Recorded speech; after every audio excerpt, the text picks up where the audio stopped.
Good morning, children. Today we are going to start with the next chapter, and that is past tense. If you remember, children, in the previous classes we had studied about present tense. Let me remind you there are three kinds of tenses: present, past, and future.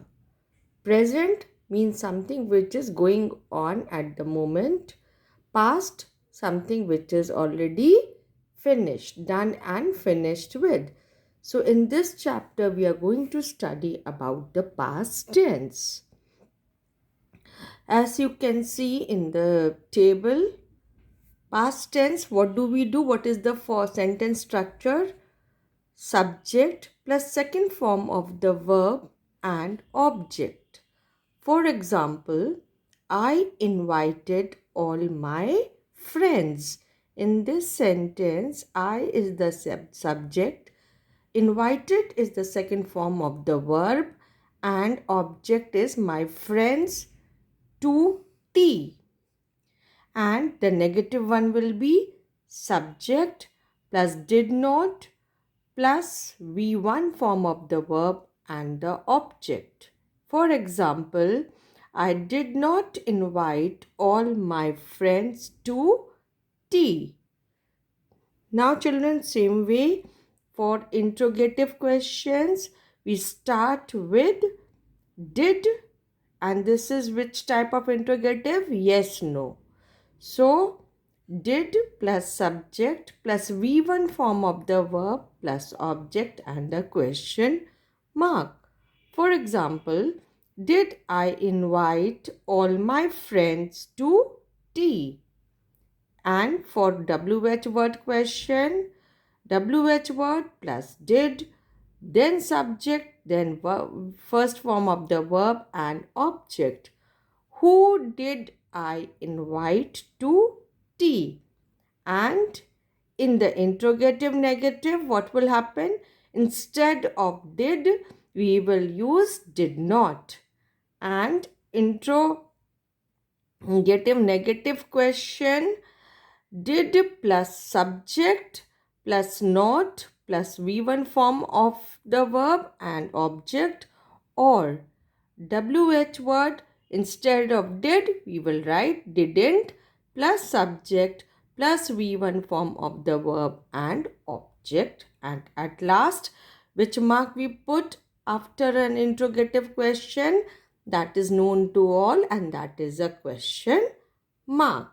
So what we have to remember, that we have to use the past tense, or we can say the second form of the verb.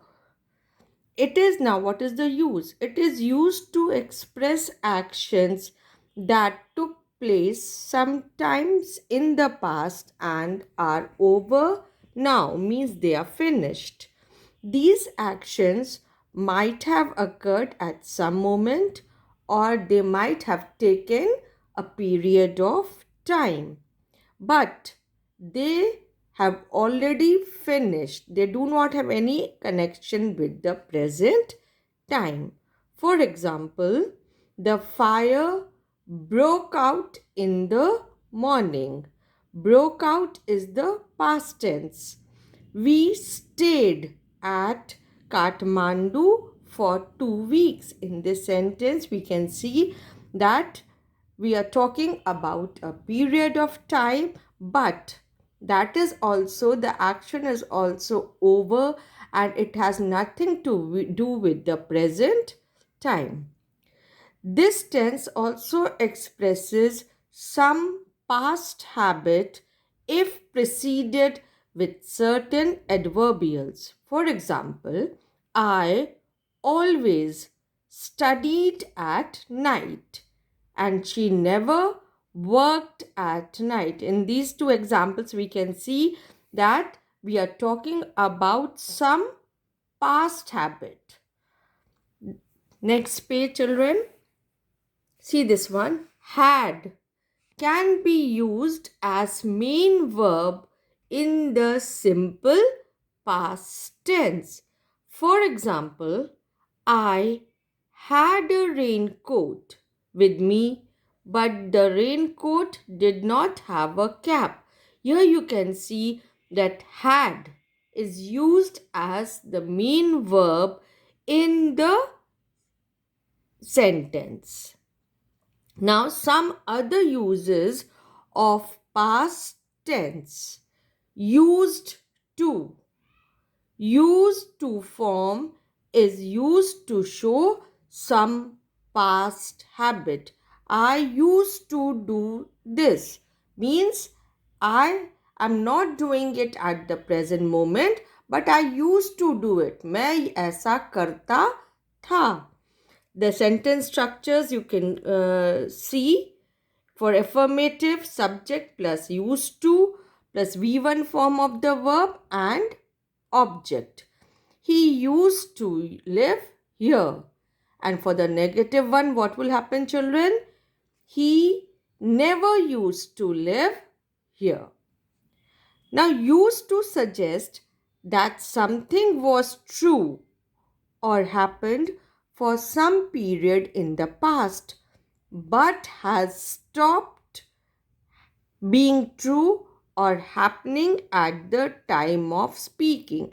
Means that used to suggest that some action was done in the past but it has nothing to do at the time of speaking. For example, Mr. Rai used to smoke means Mr. Rai smoke करते थे. But at the present time, he has stopped smoking. Next page, children. Now see would. Just as used to, would can also mean a past time habit. When Ravi was young, he would swim once a day. When all children played, Vidyasagar would study his textbooks. What does this mean? That when Ravi was young, he would swim once a day. Means he used to swim. So, just as used to is used to show a past habit, same way instead of used to, we can use would also. Again, however, this can also be expressed in the following ways. Subject plus would plus V1 form of the verb and object. He would live here. Or subject plus remember plus subject plus V4 form of the verb, that is a gerund. We would be using a gerund over here plus object. I remember him living here. So you can see that when we use two types of infinitive, different infinitives, then the sentence structure also changes. So children, what happens or what we have studied in this part is that for the past tense, simple past tense, we always talk about something or some action which is finished or which is over. In the next video, we'll start with past continuous tense. Have a good day.